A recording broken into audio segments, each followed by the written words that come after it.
And my guest today is Anson Williams, and this is Game Changers, and maybe I'm screaming. I think we're live. I think we're on Facebook. Are we? Okay, I got to see Anson. I'm going to make sure that everything's happening. You talk. I'm totally confused here. I am totally confused.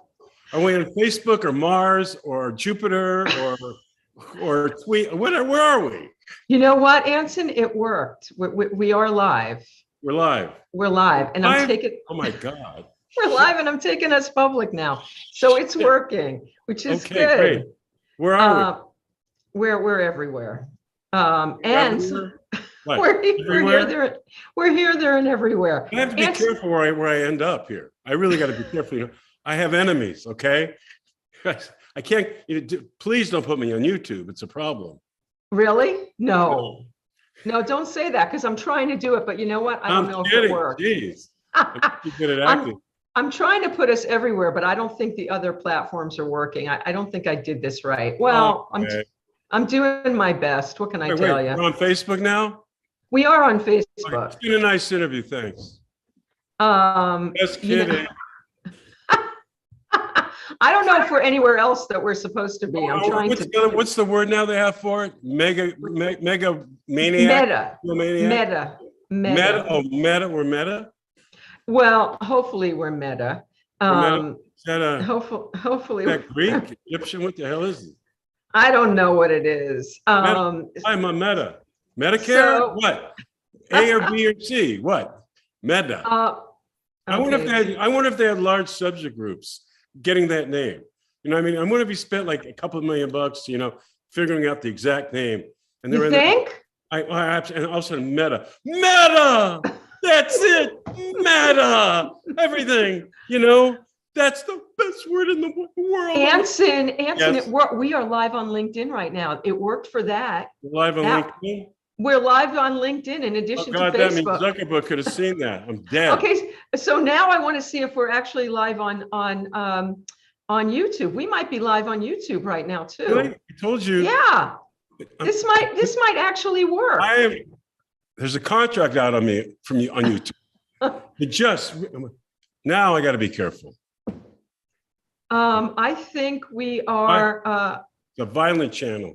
We are also live on YouTube right now. I don't know if anybody's going to watch, but we are. Oh, wow. Wow. So this shit is working. Okay, so let's forget all that now and let's just be here. You scared the hell out of me. Forget what? I don't know how to change the title to say that you're with me, which I'm going to do that. No one knows I'm here? Good. Well, no, they know everywhere else, but I don't know. Oh, that's good. Just on Henry Jones, okay? Let's put it on there, I'm putting it on. I'm putting your name on YouTube because that's going to be better. Oh yeah. Okay. Yeah. All right. It's going to be huge. So it's going to be huge. All right. So we're live on these platforms. So it worked, and I did this. Anson, I tried something new today because of you. I'm very proud of you, and it works. It works. Well, we'll see. It's going to be a new beginning this is a new beginning for you. Seriously. Now you can be able to take it. It's kind of working. Now you're going to perfect it. Because knowing you're going to figure out how to promote on each one, how to cross over, all that kind of stuff. Good for you, Vicki. Well, I'm telling you, Anson, you are my role model, my mentor. You are the reason that I become willing to try things, because you've encouraged me to do this. And did I lose you? No, there you are. Hi. No, I'm here. You didn't lose me. You've encouraged me to go beyond my comfort zone, and nothing's going to change if I'm not willing to change. You've taught me that. Mm-hmm. It's because of you I changed the name of the show from The Road Taken to Game Changers, because that was a better name. Mm-hmm. It's because of you I've tried a lot of things. So were you always bold and brave? Where'd you get your fierce willingness from, do you think? It's funny because growing up, I was actually in an environment that made me insecure. Everyone has their problems growing up. Right. I was never good enough for anything. That was the basic daily environment I was in. But somewhere deep inside, I don't know, there was early on, it's almost like I connected with myself. It was almost like hands were pushing me in directions.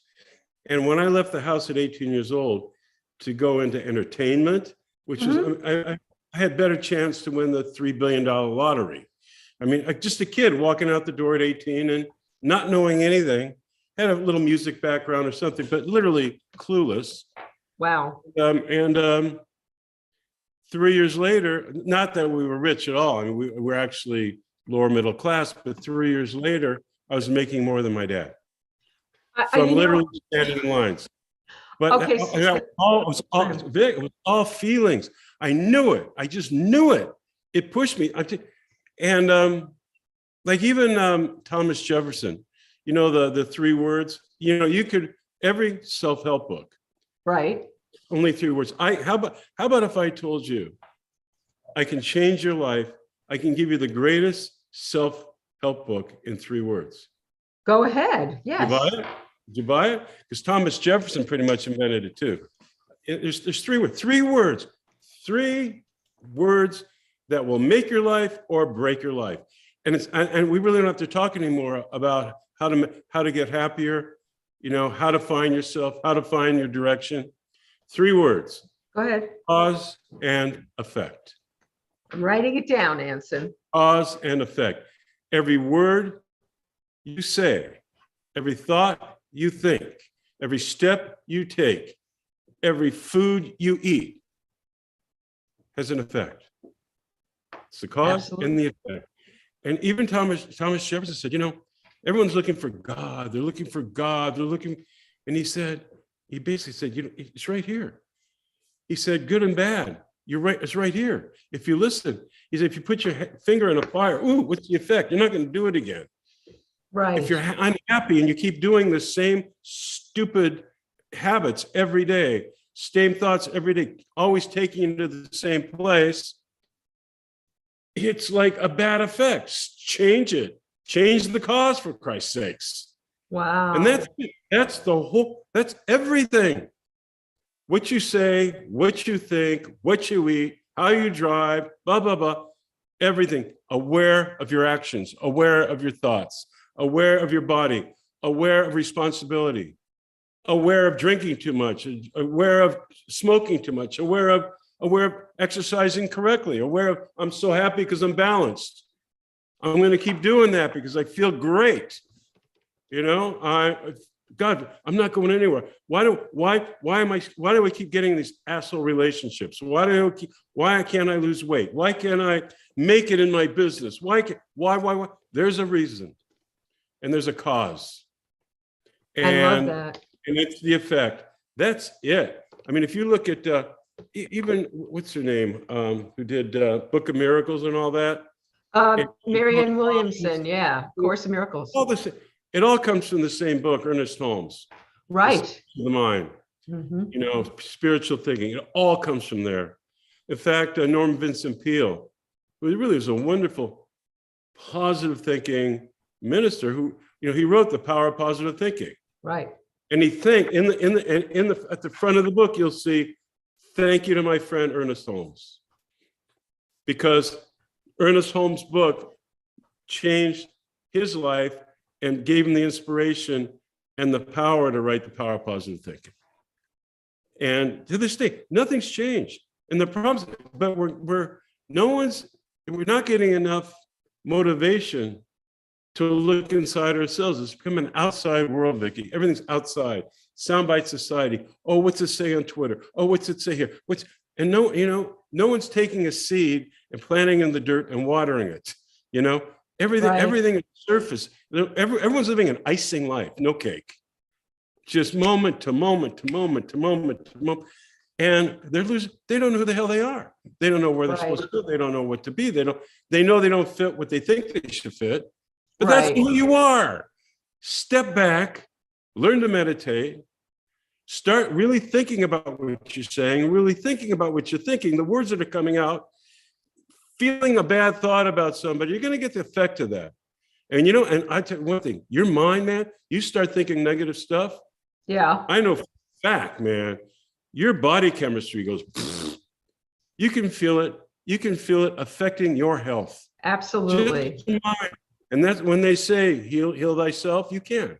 You can, because you think correctly, your endorphins go up, your immune system goes up, everything goes up. This is not corny stuff, it's scientific.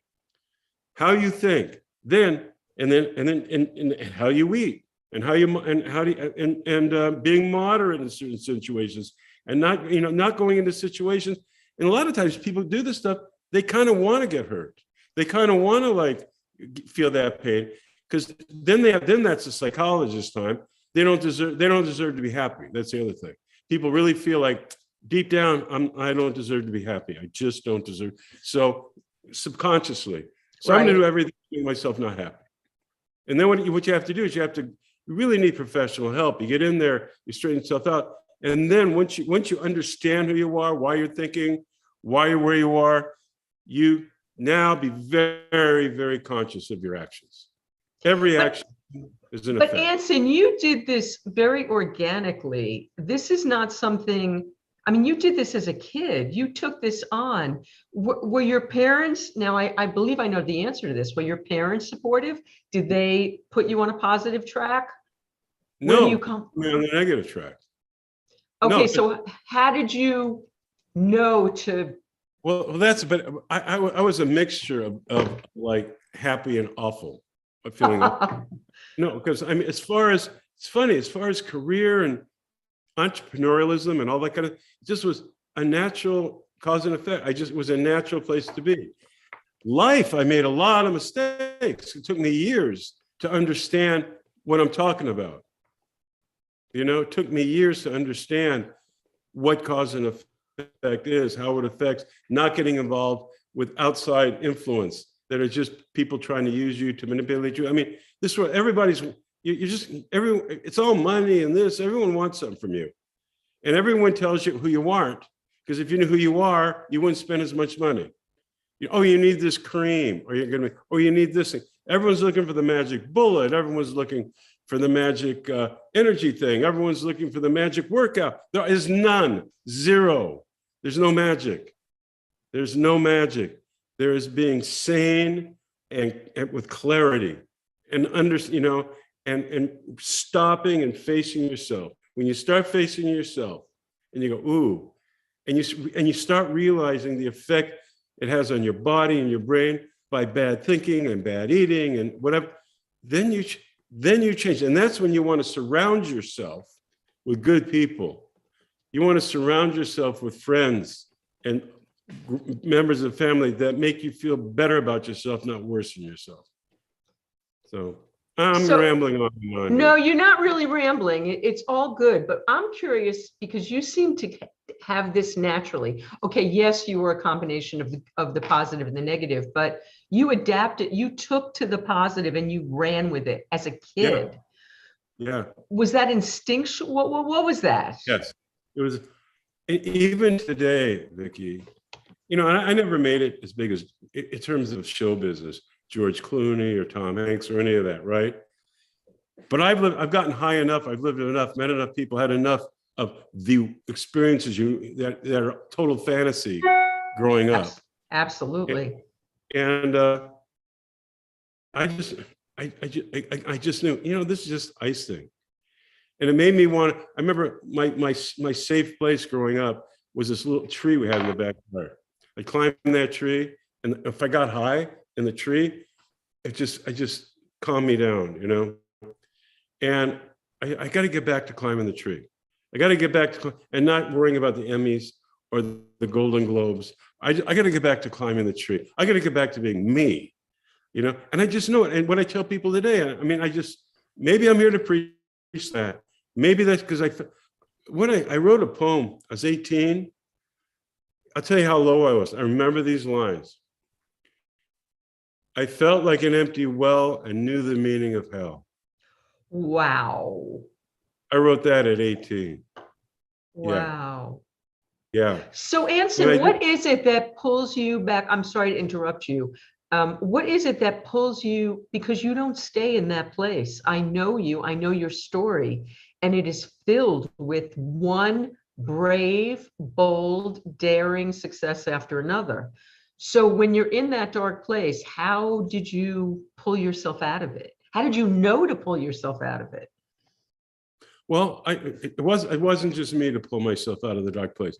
I always had the entrepreneurial spirit. That's one cause and effect. Mhm. It's another one to have a happy life. That's a whole other, that's great. I was doing great there, but not so great with the happy part. So, you get, I mean, I had a good therapist and talking through and understanding and gaining confidence and that who I am is okay. And who I am counts. I count. And it gave me a tremendous amount of humility and giving before taking. I think it's the other thing in life, which I think people will learn from. Be a giver, not a taker. Okay, where did you learn that lesson, Anson? Were your parents that way? Because you are so much that. Yeah. That is the credo you live by. Where did you learn that? Life. Just for me, when I did something right, it felt fantastic. It was just I want to feel this all the time.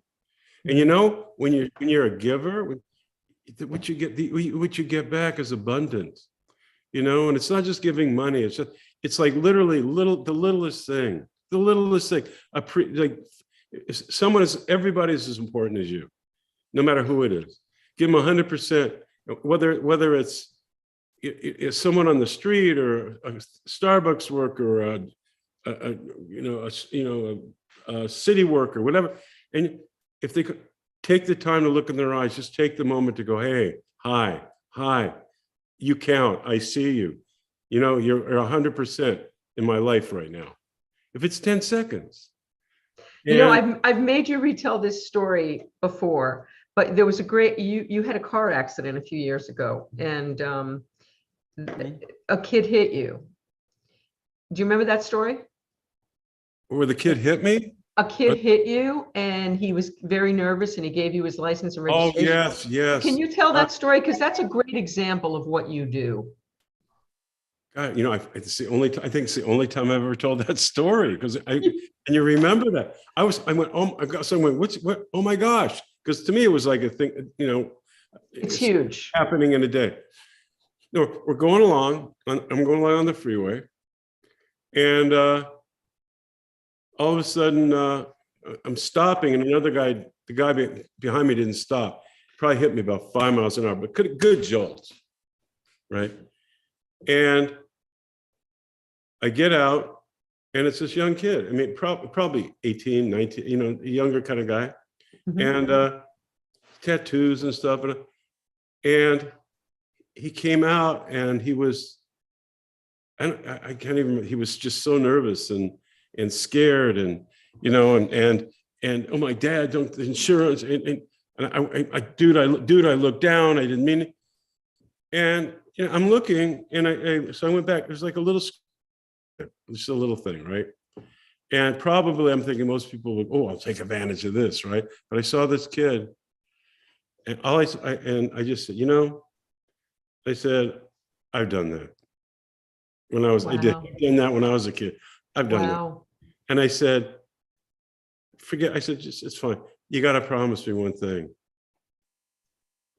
If anyone does it to you, you give them a break. That's a marker. Wow. And he looked at me he was like, it hit me hard, because really he's this kind of guy, hey man, whoa, and it was like, I will. And I do think it stuck with him. I really think it stuck with him. Yeah. And I think it might have actually changed him just a little bit of kindness, or a little bit of not taking advantage, or a little bit of, I could feel in him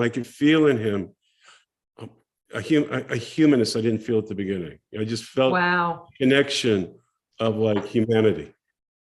And I think gratitude pushes us towards goodness. When we're grateful, I think the cause and effect is that we are better people, right? If we have gratitude for something someone's done for us. The effect is that we're kinder to others, right? You know?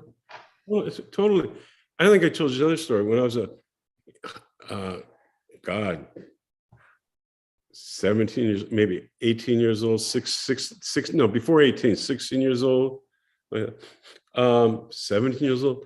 I was driving this car and I got a flat. Mm-hmm. And I didn't have a spare. And you know my book about Willie Turner? Yes. Tell the story. Yeah. But this was another African American. And I'm there and I have this, and I it's like, I don't have a jack. I don't have a spare. I'm like sitting there. And this guy comes up, I'll never forget, it was an old Falcon with like almost like a truck, but it wasn't a truck with the open back. Right. And this guy comes out and he looked like scary, big African American guy. And he could tell, but he was dirty because of his job, right? And he comes up, and he goes, what's wrong? I tell him. He goes, oh, takes the jack, jacks it up, takes me to a gas station, waits me, gets it fixed, comes back, puts it on, and he says, I says, what can he goes, he says, I believe in God. I believe in God. And so we should do for each other, son. So we should do. When in life did this happen to you, Anson? About 17 years old. Do you think that this 100%. lesson, yes. I mean, through the years now, you're a television star, you're this bullshit, you're that bullshit, you're successful in business. And those are the stories, and those are like up front, all the celebrities and the glamour and all that bullshit, it's way back here. But those people, the people that really counted in your life, that gave of themselves before taking, and when you're very vulnerable, that's what's in the front of your, that's what sticks with you. And it's what you always do in life. It's what I've always seen you do. And you've been so generous with me through the years, taking my calls and thinking things through and helping me. And that's before we came on the air, I said to you, Anson, I want to take this time with you for you to help people out there. I ask people if they have questions for you, and everybody's got happy days questions. And I promise I'll get to the happy days questions, but life questions with Anson are more important to me because you have so much wisdom and you have great instincts and kindness and generosity. So Anson, if you're going to speak to people out there, a lot of us have gotten stuck in quicksand during this pandemic. And you, by the way, I have to say congratulations, because just today, another huge accolade for you. And I'm so happy for you. Viral Vignettes, you won the Director's Award. It won Best Narrative Feature. It won the Best Ensemble Cast. I mean, wow. Plus, you and Donnie won the Best Acting Duo for Heart. Wait, I saw it. I actually saw it. Wait, what is it called? It's called Heart. It's called Harvest Time. Yeah. And you were great. And you directed it as well. You've had I don't know how you've done all this in the pandemic, but you've continued to move forward in the pandemic. What was this true for you even at the beginning when it started? Like, how have you done all this work in the pandemic? Well, first of all, the Viral Vignettes was all through Zoom. So it was invented for the pandemic. Right. And then Harvest Time, we had most of it done actually before the pandemic. And then, we're piecemealing money. So we were doing most of the posts during the pandemic. So we weren't it wasn't such a dangerous thing to do. Right. But even during the pandemic, I'll tell you, I'm very lucky by living in Ojai. And how so? Well, there were like open trails to hike in the mountains, and I also have a wonderful lady who's like really been instrumental in keeping it was pretty much kept me sane, but not sane, but just added a lot of joy. Absolutely. It's nice to be with someone you like being with. It really helps. Absolutely. When you're in close, but at least here we could get out and go hiking with and it was, but it was alone, but it was great. It was great. I wasn't alone. I was with fields and nature. I was with trees. I was with my dogs. I wasn't alone. I was with her.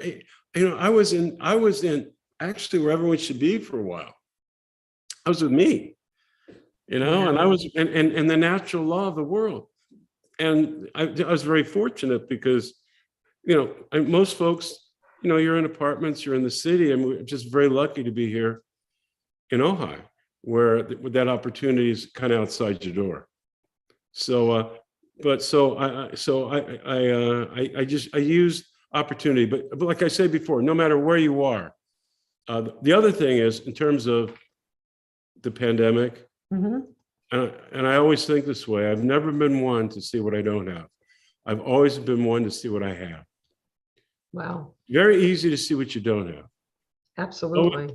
But you do have something. And if you just switch your head, it's amazing what you accomplish. It's amazing how much happier you can be. It's amazing how much opportunity. Got a great story. And it happened at the Smokehouse Restaurant in Burbank, California, kind of a famous place.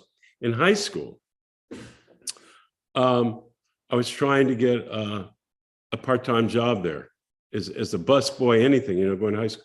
And I didn't get the job, but there was a dishwasher there, a dishwasher guy. And I guess I never met him, but I guess pretty entrepreneurial, but a dishwasher. What could you possibly gain by washing dishes? You want to talk about not seeing what you have? Right.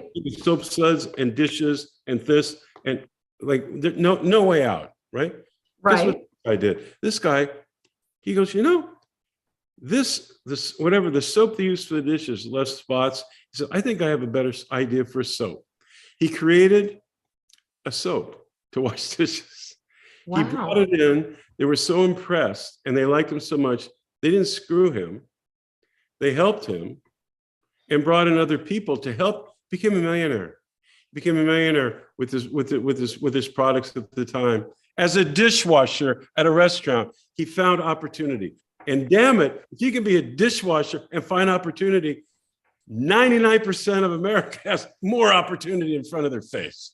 Wow. There's another, and the other, even during those hard, you remember the hard economic times quite a few years ago, pretty still, everyone's going, oh, one woman, and the government actually allowed you to start baking in your house and sell it, small business.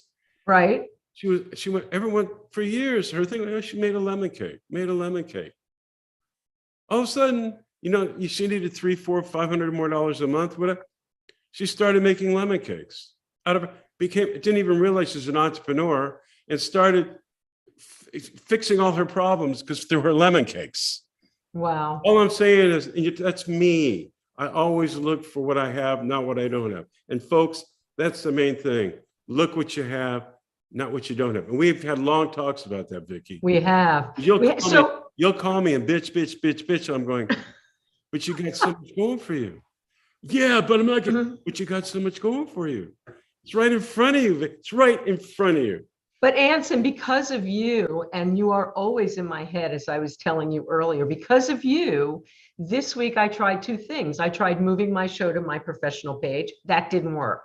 Today, we're streaming live from a new platform, which has us right now live on YouTube, LinkedIn, Twitter, and Facebook, all at the same time. Now, those other platforms are not really finding us yet, but they will. But I only tried that in truth because you've given me the courage you've taught me to look for those, to look for those opportunities, to not just accept what's happening to me and to seek solution. Yeah. So I didn't teach you anything. I just inspired you to follow your instincts. Tony's asking, is that Mrs. Mrs. Grace's cakes. Is that the lemon cake lady? No. No. She didn't become that big. It was, Okay. she was able to make enough money through her small business. All right, there you go. So Sure. Anson, since the pandemic, I know the viral vignettes happened because it was a Zoom thing, and Harvest Time you had already been working on, but I know you're working on a lot of other things. You're working on a number of other projects as well, and I don't know if you can talk about them, but what's your daily routine? Do you have a daily routine? No. Well, I have, just, basic responsibilities with the dogs and this and that. But as far as routine, well, it's never been a daily routine in the entrepreneurial or entertainment business. It becomes a daily routine for a while, then it changes to another routine because everything's changing all the time. See, that's one thing I've been lucky about through entertainment and through the product business. It just switches up all the time. So you're constantly moving down different roads, which is fascinating. I mean, and people go, "Oh my God, that's scary." I go, "No, man, it's challenging. That's awesome. It's challenging." And you know what? One thing I've learned, because I've lost, trust me. Boy, I've got a PhD in business from losing. But, big time. But it gave me a PhD in business because I learned so much, and I wouldn't have had the opportunity somewhere else if I hadn't gone through that. So it takes the failures. You bet. Failure is great. And it's not failure. It's not failure. It's education. Ooh, I like that. Oh, I'm writing that. Yeah. Not failure. I'm taking notes. I could listen to this again. We're on video. But I'm taking notes because I love it. And speaking of which, so Anson's product alert drops have kind of changed the game in that this really works. I've used this to stay awake when I've been driving. And I know there are airline flight attendants and pilots and truck drivers that stay awake and save lives because of your product. Did it not work first? Did you have to make more than one attempt to get this happening? Oh yeah, and again, that product came out of a series of who knew? Decades ago, I was directing a show, and it was an exhausting day on location, hot, and driving home, I blacked out. I mean, it's very interesting. Oh my You know God. what it reminds me of? It reminded me of, if anyone's ever had to go through an operation with propofol or anything like that. Yes. You know how you're in there, all of a sudden it just goes, almost like a black curtain goes zoom, you're done. Right. That's what it was like. It was like a black curtain went boom. And then boop, I was up again, maybe 3 seconds, but enough for me to almost kill myself and someone else. Wow. I was dead asleep. And he's actually my second cousin, but I've called him uncle since I was born, is Dr. Heimlich, who invented the Heimlich maneuver. So crazy. And well, there's a whole other story about that, because Happy Days has been more than a show. It's saved millions of lives. But we're going to get to that story because then we're going to go to the Happy Days questions that everybody has. We'll segue to that one. Okay. But anyway, and I call him Hank, and he goes, Anson. And by the way, Hank, very savvy how the body works with the body. In fact, his wife was Jane Murray, one of Arthur Murray's twin daughters. She wrote the book, which your doctor doesn't tell you. She was a pioneer for alternative medicine.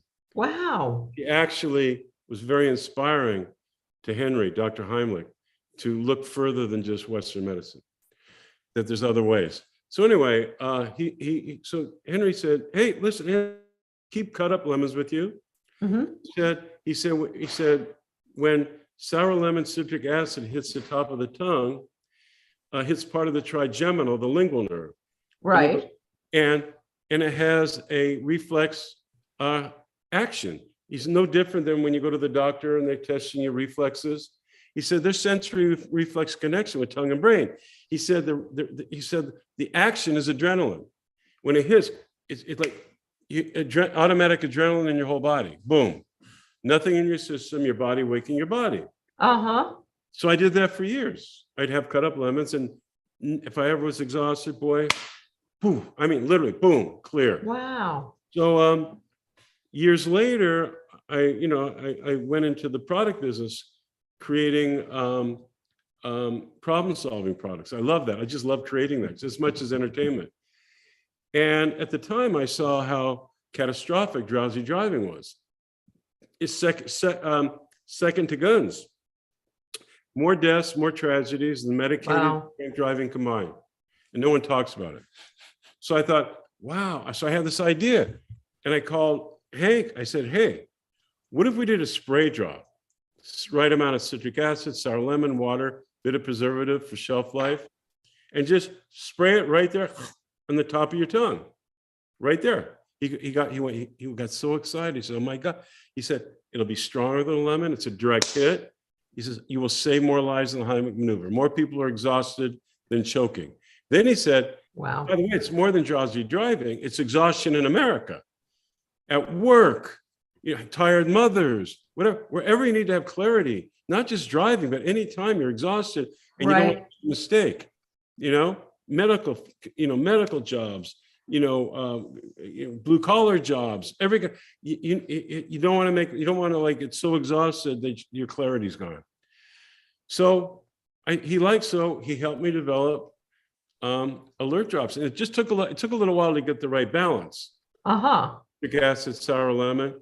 So it wasn't too little, but wasn't too much. But but basically it's a high-powered lemon. That's what it is. And I tell people, hey, if you don't want to buy alert drops, we made it very reasonable. It's a month. Usually one of those sprays lasts at least a month, and it's less than 2 Starbucks, right? And that's a good way of thinking of it. But I tell people too, I say, hey, my main concern is like saving unnecessary tragedies. Have some cut up lemons. If you're at a job, you can't believe the number of hospital cases for college students staying up all night for finals, drinking too much caffeine and all this crap, and they're going to the hospital. They're overdosing. Alert drops. Wow. It doesn't affect. The other thing is, caffeine takes 20 minutes to work, and you need too much of it. It affects your sleep pattern. It really screws you up. Alert drop, you're up, but it doesn't affect your sleep pattern. It keeps you up, but when you go to bed, you go to bed, and there's nothing bad in your system. So Anson, with this product, you obviously didn't go from idea to success to being on TV. So tell us like a misstep or something that went wrong that you had to correct. And tell us how you stayed in solution and you self-corrected, because that's really helpful. Well, it's still in process, believe it or not, even after these years. But one thing was we got the wrong sprayers. And they were breaking. So all of a sudden you're sending back. You don't want that kind of, You gave me new ones. Right. You don't. That's right. Wow. Yeah. Wow, I'm awake now. Okay. Yeah.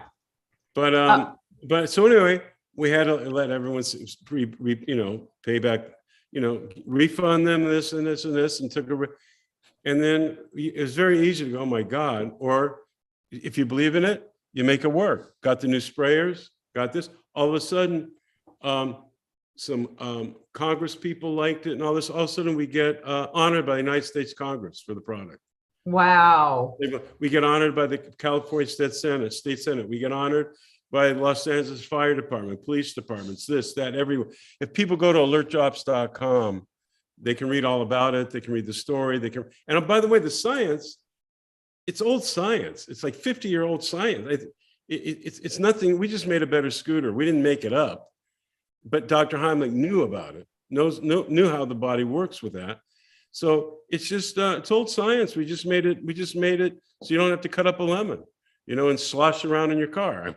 So we made it easy and simple, and and it feels good because it has prevented a lot of unnecessary tragedies. And it's this world right now that is so nuts. It's so crazy. Boy, if there's things you can't control and not have tragedy, I really want to embrace that. I love that, Anson. So you don't have a schedule. How do you stay productive? How do you get yourself from getting stuck in the quicksand of the pandemic? How do you keep yourself moving forward through this? It's Oh, because it's 2 years now. Yeah. So then I thought, well, what can I do? So I'm looking around. Well, you can't film anything really. But then I've been fascinated. I'm actually giving people, actually for you too. Good. And your friends. Everything now in show business, entertainment is IPs, intellectual properties, meaning everybody. Networks, they want something where there's already 10 million people attached that everyone knows about. You know, they don't have to figure out how to promote it. You know, that's why you see all the reboots, you know, and all that kind of stuff. And IPs. Well, to get it, IPs, it's very hard to get the rights to this show or that show or this. They're very expensive to get through. And then, so I'm looking through the internet. You know me, Vic. And I'm going, and I'm saying certain things where I'm going, something that's constant. It's just constant, but there's no home for it. There's no home for it yet. It's kind of sporadic. It's all over, but it's the same theme over and over again. And I'm going, 200 million views, 50 million views, a small one's 2 million views, 1 million. And I'm looking at this going, wow, this is a show. No, and actually, it's not even a show. I'm thinking, screw the show. I want a huge website, you know, along with everything with it, with big ad platforms, because there's going to be millions of people coming to see this site, because it's they know the title was all over the place. Same title, probably a billion views. Okay, I know you can't tell us what it is. Can you give us? I'll tell you what happened. Okay. I'm looking through this. Probably a billion views, maybe more. Oh, wow. I mean, and everyone's doing it. It's not like it's the same thing. And I go, well, it's not trademarkable because it's like kind of pump. But guess, and you know what I did? I went on GoDaddy and I went, I got the URL for $12. The whole enchilada, the whole thing for $12. So now I'm working on bringing all that to one place. And you can do that without getting rights from the other sites. You can just bring all that information onto your site. I can't bring their materials, but I can do my own thing, owning the entire URL. It all comes to me. Everything comes to me. And what that does, and it turns into a huge ad platform. All of a sudden, you get 10, 20, 30 million people. You know what that is for advertisers? Wow.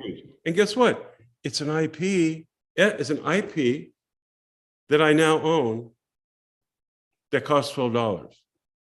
Wow. I will tell you something else. There's another one I did. I won't even get it. It's something everybody knows. In one category. Everybody knows in one category. It's been on the air for 32 years. And yet it's so easy, but it's like so easy to go into one little other category. It's like such an easy combination that it's like if this goes on for 32 years, this is going to go on for 32 years. But again, I'm going, but it becomes a contest, it becomes this, becomes that. And I'm looking and going, I'm thinking, this is so obvious. This is such an IP and so obvious of what people will want to see. I'm going, this is like, and I went to GoDaddy, $12. I'm now in the process. You can't tell us what they are. And I know at least one of them. Can you give us an example that's not yours of what something like that might be so people can hang their hat on it and understand? No one's done it. I'm the first. Wow. To think like, yeah. And let me tell you that one, I got so many people coming. Wow. It's gonna be wonderful. And This- it's going to be around 50 years after I die. And that's the other thing, because now see, once you have it, what you want a huge web presence and a lot of really, take TikTok, right? Or something like that, Right. huge web presence, big ad platform where it's just it's a money stream because of, views and all that. And then when you want to sell it to television or whatever, or they want it, they lease it. Otherwise, the network owns everything. This way, they own nothing. They're leasing. But you're not putting creative content on there, are you? Yes. You are. Oh, yes. Major creative content. Oh, yeah. Okay. That's part of it. Okay. No, it's a whole, it's like, it's everything people are going to go to get in there, because you could win $10,000 that week or $100,000 as the best one. Wow. And so, wow, this is really hard I'm having a hard time trying to explain. You told me a long time ago, I didn't know where to get my columns on. Remember, I was running into walls getting published, and you said, pave your own highway, make your own highway, Right. and that's the way to go. Yeah. So this is kind of that, right? You're paving your own highway. I'm paving my highway, but I found something valuable everybody missed. Wow. Did you happen upon it? Well, yeah, yeah, I would say, because one of them, I was a fan. I was actually a fan. I would look at these videos and go, oh, and I'm sitting there going, oh, that'd be a great TV show. Oh man, that'd be really good. Oh, and I'm going, God, but you need the title. And then when I go down, boom, what the hell? A billion hits and no one's got this URL.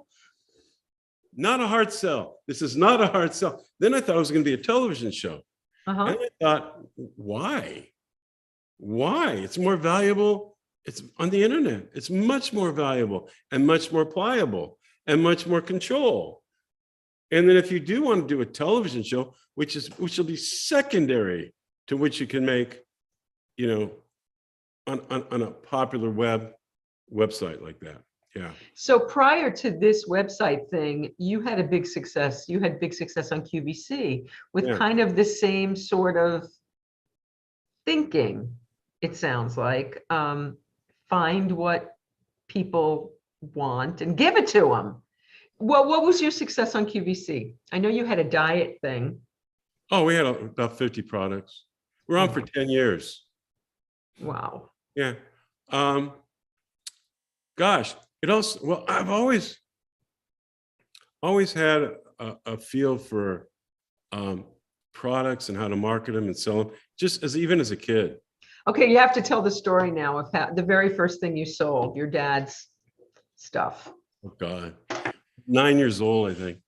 And my father, my father, he was very charismatic, creative and all that, but he wasn't a closer. He said, he couldn't close. So he never made any money. He had to go, he just couldn't close the deal, right?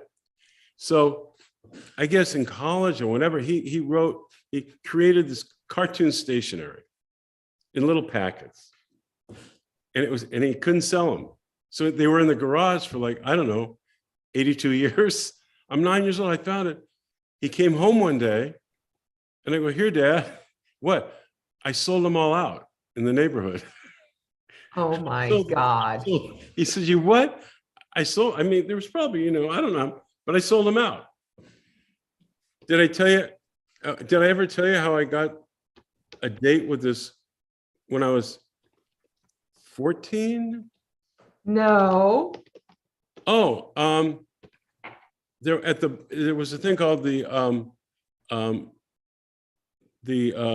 was it Starlight Burbank Opera, something like that. Anyway, it was music at the Starlight Bowl in Burbank. Right. In the summer, they would have these musicals, right? And they'd bring in kind of a so-called star. Uh-huh. These musicals. And I remember I went up there and saw Brigadoon. Is it right? And you want to talk here's what this is crazy. I will show you a number in the world, a kid with pimples in the just up there going, and I'm watching the show and I go, oh, I'm in love. What? That girl. There's one of the chorus. Oh my God. Now I'm 180 feet away, right? Right. Oh my God. Oh my God. And my friend Jeff Shredder's with me. And he goes, oh yeah. He goes, oh my God. He goes, Anson, you're never gonna meet her. Geez, dude. I go, so I get home and and it was like summer and boiling hot. Mm-hmm. And and I read in the Valley Green sheet they were going to close down the show before the end, and the Burbank Civic Light Opera, they were going to go down. It was a nonprofit thing, and they were going to fold it. And I said, I got it. You go, what? I said, just so I'm not lying, I'm going to go door to door. I'm going to ask people to it's so wonderful. They got to go see the show. I'm just this kid. We can't let this go. We need the Burbank Civic Light Opera. I think I went to 6 houses. Uh-huh. And I was really schwitzing by then. And then I ran, and Jeff and I ran back to his house. I go, now, we looked at the lady who wrote the article, like it's going to go down. Yeah. I said, call the Valley Green sheet, ask for her. Say this kid just came to your house. This kid came to your house, and he said, oh my God. He goes, I was so moved, this kid. And he calls her up. She goes, what's his number? Right. Now he's 2 doors over from me. Run down to my house. Right. Ring. Hello? Oh yeah, I was up there, and we can't lose the Civic Light Opera and da. My whole thing was, I'm gonna meet this chick this way. So she goes, oh my God, that's great. A few days later, not the banner headline, but the B banner on the front page. Boy walks for Brigadoon. I am not on my kids' heads, man. Oh God. They sell out the rest of the show. The Burbank Civic Light Opera is saved. Oh I get invited to the last performance and the cast party. I go there with Jeff. Remember, we're numbers in the world. We're numbers in the audience. Just numbers. Oh my God. I'm called on stage. Jeff comes up with it, goes to the wings. And I'm wearing my Burbank High School jacket. They're like giving me accolades in front. Jeff's in the corner going like this. Wow. Anyway, and I get to go to the party that night. Of course, that woman and that lady was awful. She had to be 30 years old. Not in my. So it was like, but I saved the Burbank Civic Light Opera. Wow, that's crazy, Anson. That's crazy. But that's me. That's what I'm saying is it's crazy stuff. Crazy stuff. You just it helped everybody. So, okay, so you don't have a routine, but I'm trying to get back to how we can help people, how you can help people. So you don't have a routine. You don't get up and say, okay, I'm going to work 3 hours and then I'm going to do this. I'm going to do that. How do you get stuff done? How do you chisel out from in your day? I don't waste time. I like working. The other lesson I've learned is work smarter, not harder. Okay, tell us what you mean by that. Meaning, don't just work to work. I mean, sometimes you have to work to work if you're doing things, but in terms of, I'm going to go to the computer at 9 in the morning. No, you go when it's right. You go when you feel it, when you see it.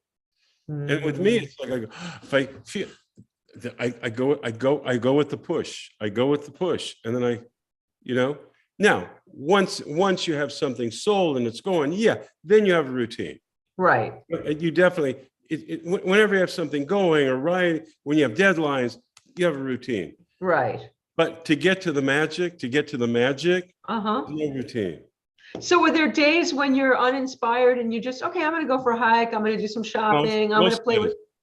Okay. Most days. But I'm always inspired. But that's one part of it. The other part, like we're saying, is give before you give before you take. Every day is wonderful moments helping people. And just in day, you don't have to be magical every day in your thinking, or you're not and don't get discouraged if you don't. Again, it's the right moment and the right time. I love that. Okay, so you gave me some solid advice that I still use, and somebody mentioned today on Facebook to me that when I was feeling stuck, like I didn't know how to move, and I still don't. I'm still working on how to get my show on a higher platform, right? And you said, make a list of everybody you know, and somewhere on that list is someone who can help you. And I've done that a few times with various things, and it does work. That's a great practical tool. Let's say there are people watching today who lost their jobs in the pandemic, haven't been working with their businesses. They're sitting in front of the TV watching a lot of Netflix. They're not going out much. What can you, and I love this idea about being of service, that nothing gets us moving quicker than helping others. I really love that about you, and I believe it's true. So to that person who's stuck on their couch, been paralyzed, what's the first step to get moving? To get off the couch, number one. That helps. Yeah. It's some advice long ago. He said, I'm a gardener, and no one's hiring me. No one's doing anything. Mm-hmm. I'm just here. And they say, go garden. Go to your next door neighbor and say, I'm going to mow your lawn for you. Just literally start doing what you're not doing. And you move forward. You really move forward by just moving. It starts the energy going, and stuff happens, and people talk, and magic happens when you start connecting again to what you do and how and all that kind of stuff. I mean, it's not a very simple answer either, because actually, for that, let me backtrack again. There is something good there. You've got to But what's a first step, Anson, besides getting off the couch? What's something productive that we can do? Change your habits. Change your literally. If you're going through to this room first, go to another room first. Change your habit. Literally, and they've even proven this scientifically. I like that. Change your habits. It's like if you're constantly, I'm getting up, I'm going. No, don't go to that office. Go outside for a walk. Go on a treadmill. Run in place. Don't just change your daily routine instantly. And what it does, they've already proved, it really opens up your mind. First, you feel better for some crazy reason. You do. If it's like it lightens you up. It just releases a lot of tension. I love that. And that's number one. And that brings in that brings in a whole different kind of thought pattern too. It brings in, it puts you in a more positive place instantly. It really does. Right. Tomorrow morning when you get up and you just change your routine, change the daily routine. That's why when you were saying what's your daily routine and all that. Right. Actually kill you. It's like, I mean, there should not be any daily routine. It should, it should be a feeling routine. It should be, I need to go outside right now. I don't want to go in the house right now. I don't, unless you have to. The only time it's a routine is when there's a job to be done. Right. And they depend on you, and there's responsibility, and that's a definite routine. But in terms of life, if you're feeling down and you're feeling lost, stop the freaking routine. Switch it up, man. Seriously. And if you want someone to say hi to you, give someone what you want in your life. Give it back. Give it first. Get it back. Give what you want. I love that. So Anson, talking about giving what you want, we've also talked about this before, but it's very inspiring. When you were on Happy Days, and we're going to talk about Happy Days now because people have a lot of questions about Happy Days. When you were doing Happy Days, I don't want to tell the story for you. What made you start singing on Happy Day? What was that about? What brought music to you for Happy Days? How did that happen? What inspired it, and how did you get it done? Well, that was the same thing, just like, selling Brigadoon out. I wanted something. What did you want? I wanted more money, because back then when you did a television show, right? I'll be really straight. And I tell you, Friends, which had half the audience we had. Wow. We're $1 million an episode, up to whatever. Mm-hmm. I got $900 for second season, $1,200, third season, $1,800, fourth season, $2,400. Okay, so it was okay, but it's not like you're on a national television show. Not like you're going to get rich, right? Right. Not like today. So, but again, I always thought, what do you have? Okay, people could be bitching. I'm not getting enough. I deserve more. Oh, screw them. And I'm going, yeah, there's opportunity here. And I think Partridge Family ended, I think, the year before, so before we started Happy Days. And I had a chance to talk with David Cassidy, and he was explaining how much better he did off the show than on the show. And he was like huge. I mean, David Cassidy was like the hugest teams like Elvis, Right. But he was explaining, I didn't get much, but boy, off the show. And then the Brady Bunch, when we started Happy Days, it was their last year, but they put together the singing group, and they were doing amazing around the world, singing. And I'm thinking, wait a minute. I was in musicals, I was in nightclubs, I did sing, okay. And I thought, well, if I can convince Garry Marshall to put a band on the show, and I had this idea of Arnold's having the band at Arnold's, and he let me sing, maybe I could get a record contract, and maybe I could get booked at like state fairs, whatever, and like make some money. So one morning, I found Garry, and he was the biggest mentor, second to Willie Turner in my life. And you mentioned Willie a couple of times. You got to tell the Willie story, because some people aren't going to know who you're talking about. Well, but more important, Garry. This is the Happy Days story. Happy Days story. Happy Days story. Happy Days questions. Excellent. So anyway, I found Garry one morning early, mm-hmm. and he's walking, and I said, I have an idea. He goes, well, I don't have to call me. I don't have time right now. I go, it'll only take a minute. He said, well, you got a minute. Walk with me. So I start walking with Garry, and I did the elevator pitch. You got cars on the show. You got girls on the show. We need a band in Arnold's. Band singing. And he goes, he's like, whoa, a band in Arnold's. And you know Garry, right? Yeah. I said, yeah, I used to be a drummer. Yeah, before I was a comedian, before I was a bad actor, and then before I became, Garry Marshall. Anyway, he said, wait, whoa. He goes, so what do you mean? So tell me more. I go, I sing. You sing? I go, yeah. Are you good? I go, okay, pretty good. Oh, and he goes, Richie could play the sax. His head's going, Ralphie, I like that. Well, but there's a show there's a show coming up. It's a fraternity show. It's not Arnold's, but it makes the band will work. It'll work there. Yeah, let's try that out. Go talk to Bobby, pick a song. That's the associate producer. I'm going, right. Man, I am singing on freaking national television, right? I start walking away, and he goes, Anson, what? But you're singing to a bulldog. I go, why? Elvis sang on a Sullivan. Elvis sang to a bulldog on Sullivan, and he says, and if you're good, I believe you're good. But if you're bad or you're good, I'll still get laughs. I'm singing to a bulldog. So there I am. So what song do I pick? Of course, I'm all shook up.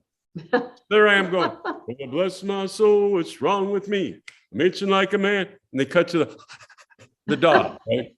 First thing the dog's bored, jumps off the chair, you know. But anyway, he liked it. He said, I like that, we'll do that. And so about every third show, I got to sing a song. I was in charge of my music. So I had a responsibility. So guess what happens, everybody? Instead of complaining, David Cassidy's record label signs me. Unbelievable. All of a sudden, now I tell you, at this point, I'm just trying to remember, it was the first season. I was either getting $900 an episode or $1,200 an episode, but I was getting $17,000 a night singing. Unbelievable. And Garry came to me and said, yeah, I'm proud of you. You don't bitch. You found opportunity. You know, yeah, it's good for you. It's good for the show. Yeah, I'm proud of you. You know, I think that's kind of the secret of it, Anson, is that you found something that was good for you, but it was also good for the show. So 100%. Right. So it's got to be, so this website that you are creating that turned you on, it's going to be something that's going to make other people happy too. That's why it's going to be successful. It's actually what got me, the whole thing that throws me is it's so great for everybody. It's not like, oh, I'm going to make them like it. It's like, I know they like it. It's like, I can make this wonderful for everybody. Oh my God, it's be so successful. Because if it isn't wonderful, nothing's going to work. If you don't give to others, nothing's going to work. So it better be damn good. Like Alert Drops is something that is of service to people, really works, really helps. Yeah. Simple. Yeah, I get it. Tell everybody the story of Willie Turner, because he's very important in your story and in your life. Who was Willie? Well, I mean, growing up very not confident, and we never had money, so I always had to work, to find a little job, whatever, to get extra stuff, whatever. So I was assistant janitor during high school at Leonard's department store, and my boss was Willie Turner, who was African American, in his 50s, functioning alcoholic, and not well educated, but a prophet. And he called his janitorial room the talk room. And he had more friends. I mean, the mayor of Burbank would come see him. Really? Saved his life in the parking lot one time against some thug. Just amazing guy. And he talked. He talked. Didn't have a great command of the English language, but amazingly connectable. And in the janitorial room, the talk room, there were two oil drums, and that you sat on them. And he was one of the first adults in my life that talked to me, not at me. Anyway, the time I worked there, he helped me find me. He gave me confidence. He opened me up to find who I was a bit, and it was a major influence on my entire life to this day. And how so, Anson? How did he give you confidence? Was it by listening to you, by paying attention? He saw the best in me. He found things in me I didn't know I had. You funny boy. You funny boy. You got funny boy. Wow. Really? No, you funny. Yeah, you make people laugh. And he made me. So he made my instincts feel correct. And he died before I ever made it. I mean, he died, I think, when I was like 19, for alcoholism, whatever. But the big lesson out there, everybody, is I didn't get, my major mentors weren't movie stars or billionaires or millionaires. They were just offshoot people that connected with me. That had that just through the greater good came to me and directed me in life. So don't ever judge anybody by their race, their religion, any of that, or money. If you feel a connection with someone that lifts you, you listen to that person, you connect with that person. That's the person that will put you on the road to a better life. Wow. Not social media. None of that crap. It's going to be some unknown hero, unsung hero, some minor player to the world, but yet such a major player to your life. And that's a big lesson. I find more great people, the greatest people I've met, hundreds, nobody knows. And they're not, believe me, they're not millionaires. They just good people, and they're great. And they've given me so much because of their connection to themselves, you know, and walking, you know, being true to who they are and helping you be true to who you are. So stop with all this, you know, Kardashian USA and all this shit, you know. It's like, no, those aren't the people that are going to make you. Those are the people that will break you because they'll keep you away from you. Mm. And so you surround yourself with people that you can be you with. I mean, I know Don Most is like your best friend. Yeah.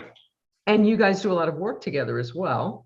And but Don's like me. Don is like the most humblest, most nice, like kindest, givingest. I mean, yeah. I mean, who would have thought all these years later in a very competitive business?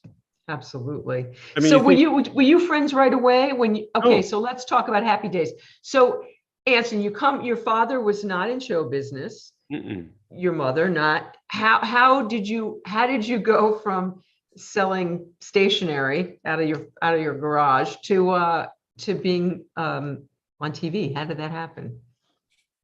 Well, that might be another hour, but We'll tell the short version. I just had this feeling, you know, I just practically got kicked out of the house at 18 because, you know, my parents, they were depression kids. And they want you to go into something, you know, more solid. Mm-hmm. What did you think you were going to do? What did they want you to do? Be an engineer, be a teacher, you know. And my whole thing was it was theater. As a young, I would listen to the music. I was theater. I want to be on Broadway. How do you know about that? You shut up because it wasn't cool to talk about, you know, Mm-hmm. being football, baseball. But so I walked out at 18 years old, man. Back then it was a little easier because you could actually afford cheap apartments and things with friends and, you know, and I started singing for free in all these talent nights around LA. Jack Haley's by CBS and Ye Little Club in Santa Monica, a Knickerbocker Hotel in Hollywood, a couple others. And it's a place to be bad. You give this old piano player your music and whatever. And then I started finding about equity, and equity's professional theater. You stand in, when you're non-equity, you stand in the non-equity line. When you're equity, you go in the other line. But equity makes everyone see everybody. So you could be nobody in the world and go on, and they'd have to see you for 4 bars.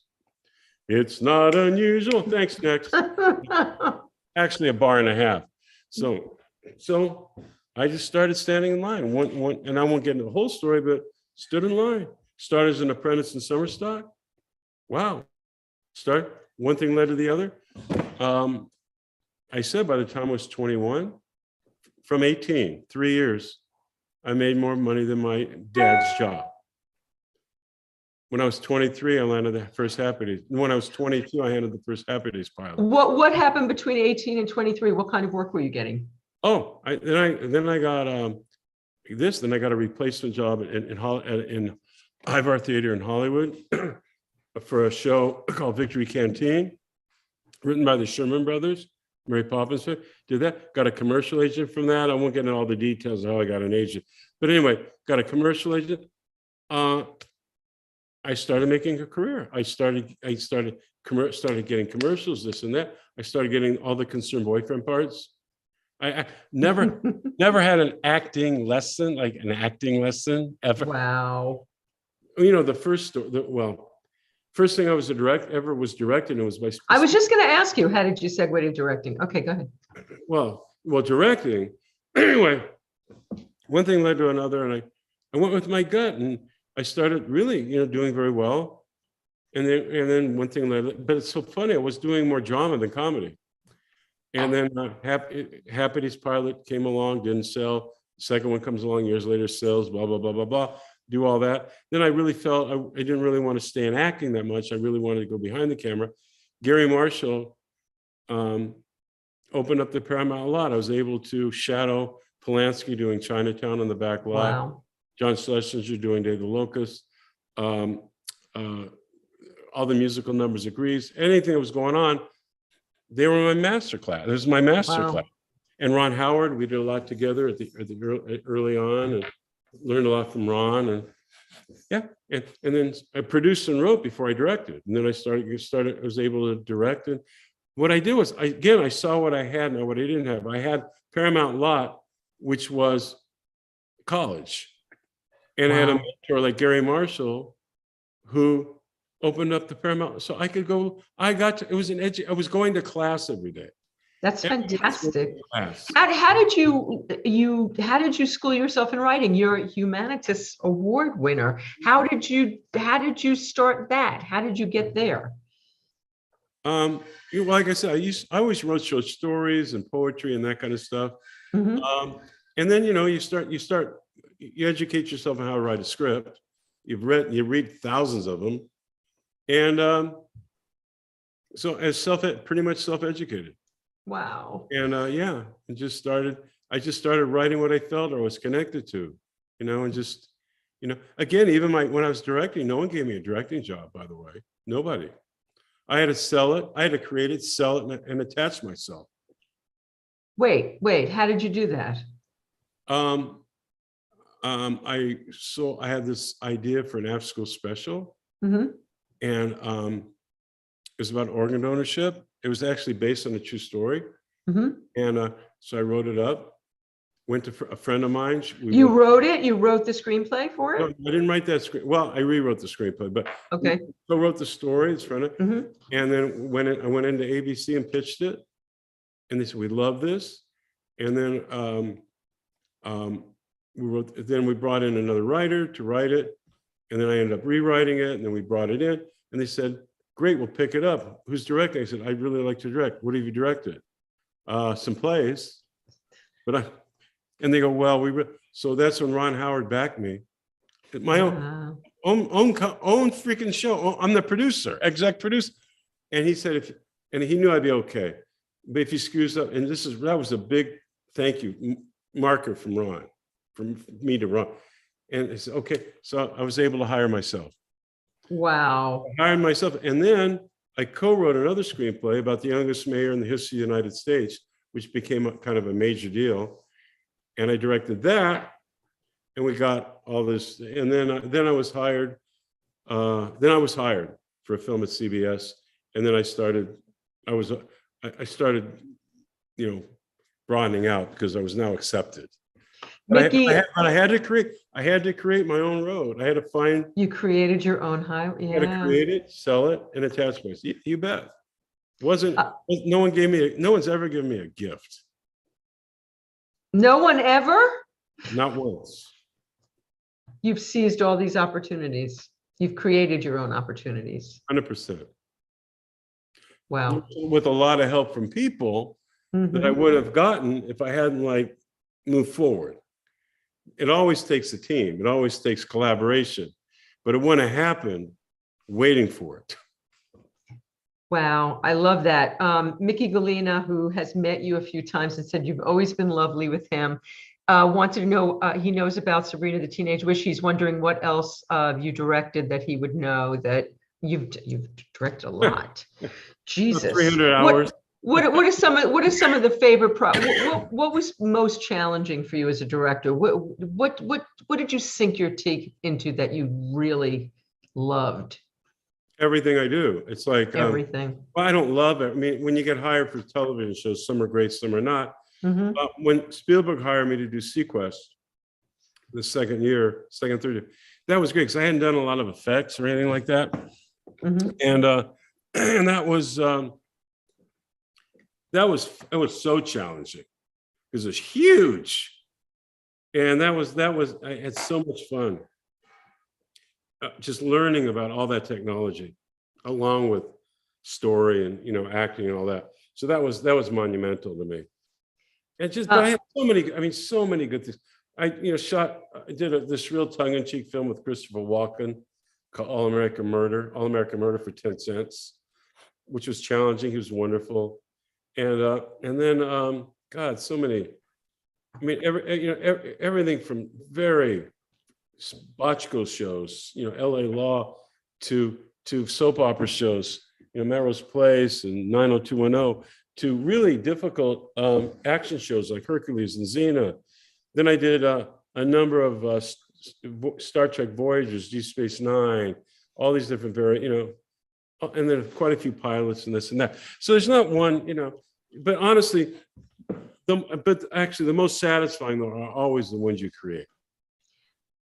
So what calls you now, Anson? I know you're going to do this website. I know if you were going to lean to one direction, would it be directing? Would it be writing? Would it be acting? Would it be doing all three, the triple header? I mean, what excites you now? Well, like all of us, a lot of things excite us. I've stopped directing segment television because it's exhausting, and I'd like to live a few more years. So seriously, it's like it's a dangerous business. I mean, the lifespan isn't great. The pressure is huge. So I'm not so much that interested in directing. Okay. Are you writing? Do you want to write? Writing's fine, as much as owning and controlling something really cool and bringing in the right teams to do it. I'm right now, I like much more on the entrepreneurial side, creative entrepreneurial side, to bring in the people that are wonderful to work with. So I'm not I've killed myself for decades. It's time now to enjoy life. I believe that. And have a balance in life, and and give other people opportunity. The ego's gone. And that's what I love about like literally finding IPs that no one knew existed, like major IPs that no one knew existed because they don't take the time to look or whatever. And then, did you just happen on these two, or it was something you loved, so you pursued it? But it wasn't like you went in looking for it. You just. One I looked for. Oh, you did. One I absolutely. I'll tell you. One I looked for. You'll be. One I absolutely looked for. I look for it because I co-created this thing with Anita Bush, and it was like this. It was this. She had this idea, and I go, "Good idea. Really, that's good." And that's when I thought, I went, whoa, this would be a great marriage with this and this. But oh my God, someone's got to have this already. I mean, the world's not stupid enough to not own this, right? I mean, it's like such a no-brainer. They were stupid enough, thank God. Yes, so it all came out of, it all came out of something I liked, or, one was already there. One was just its own thing. Another one, it's a click to be its own thing, so yeah. Can you do something just because you think it's something that's going to make a lot of money, or do you have to be passionate and do you have to love it? Have to love it. Yeah, I mean, no, I don't love it. There's got to be there's got to be a purpose for it. Okay. So yes, being of service, so something that people are going to want, that's going to help, that's going to be helpful. Yeah, I'm getting that. I've been in the product business so long, and there's so many scam products, all these DR products. It's going to change your life in 2 minutes. Yeah, no, I'm not into that. So, Anson, how do you stay healthy? Would you have a diet that you follow? Are there things you do and don't eat? Do you exercise every day? How do you stay so fit and so young? I mean, I know how old you are, and it's crazy because you look 30 years younger. What do you do to keep that going on? Not much, actually. It's like, really? It's seriously, it's like a lot of it's you're thinking, and sure, I don't. and I just eat moderate. I don't deny myself really anything. Mm-hmm. In terms of, but it's moderate. No, now more like basically I'm very conscious. I go, okay, I know that's, don't eat too much of that, don't drink this, but at the same time, have some fun, just don't be compulsive about it, just moderate. Everything's moderate. Your body can handle a lot, really can handle a lot. So you'll tell yourself no. So if there's that big dish of ice cream or that bowl of chips, you're going to tell yourself no. You're going to have a taste and you're going to be done. Yeah, pretty much. Mm-hmm. Once in a while, I feel. I'm sorry, 1 second. Yes? Yeah. Okay. We're wrapping. I have 2 happy days questions for you before we go. No, it was like just a wonderful dinner is being prepared. Oh, that's so lovely. I love that. I love that. No, I've got time. I've got time. Okay. So one person, so Jim wanted to know, do you see people, now I know the answer to this too. Do you see people from Happy Days? Have you guys stayed close and connected, and do you socialize and all that? Oh yeah. I mean, yeah, it's like, it's very interesting. It's the show went, we actually did the pilot November of '73. Yeah. Unbelievable. It's unfathomable. And November '73, and went on the air January '74. Mm-hmm. Went off the air '84, and finished '84, whatever. Yeah, we've been friends since day one. Pretty rare, man. That's another question. Estelle wants to know how devastating was it when it ended, and for all of you. And I know you weren't all still there. So Yeah. what was it horrible when it ended, or were you ready for it to end? It was fine. We're friends already. We're all doing stuff together. I'm doing stuff with Ron. Ron's doing whatever, Henry. Actually it wasn't like anything changed. Yeah, we didn't do the show anymore, but the important part of the show is our relationships. So it was like, we're getting together next weekend. Yeah, good. So I'm saying nothing changed just because the show was over. Did you guys still play softball after the show ended? Because I know your softball team was a big thing. We did play here and there. And then we had quite a few years ago, we had a big reunion show on ABC, and baseball game was part of the show. Yeah. But yeah, we did. In fact, it might be time for one more. I love that. We had so much fun. In fact, a great story about that. Garry Marshall thought it was important for us to be a team. Most of us were ex-jocks. Mm-hmm. And he said, you'll always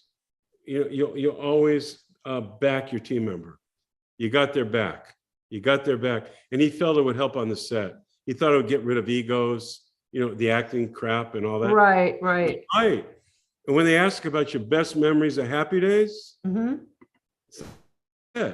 It's playing by the China Sea in Japan against the Marines, the Air Force, the Army, the Navy, and kicking butt.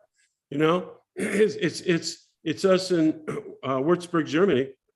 We're playing against the 3rd Infantry Division softball. We're at this castle in Würzburg that's 1,000 years old. And at the tables, they don't have wine dispensers. They have wine dispense. They don't have water dispensers. They have wine dispensers, literally. Mm-hmm. So feeling no pain, we went on this little old castle balcony, singing Splish Splash over the Rhine River to the city of Würzburg. Ron, Don, all of us, right? Those are the memories, man. It's like, I love it. Yeah, I love it. Well, Anson, thank you so much for always being willing, and you've inspired me so much, and you really are in my head all the time. And what would Anson do? I need the bumper sticker. What would Anson do? Or what would he tell me to? What would he push me to do? But it's really helpful because you are always in solution, and I have never heard you rarely bitch about anything. One topic I can think you bitch about, but that's about it. But other than that, you really stay positive, and I think that's reflected in how wonderful you look and feel, and how wonderful your life is now. And I'm so happy. It's so wonderful to see you happy, and Anyway, I love you so much, and I'm Love you so too, grateful Vicki. for you in my life. I'm grateful for you in my life too, truly. Truly. Thank you God so bless much for you. doing this. Enjoy your dinner. God bless. I will.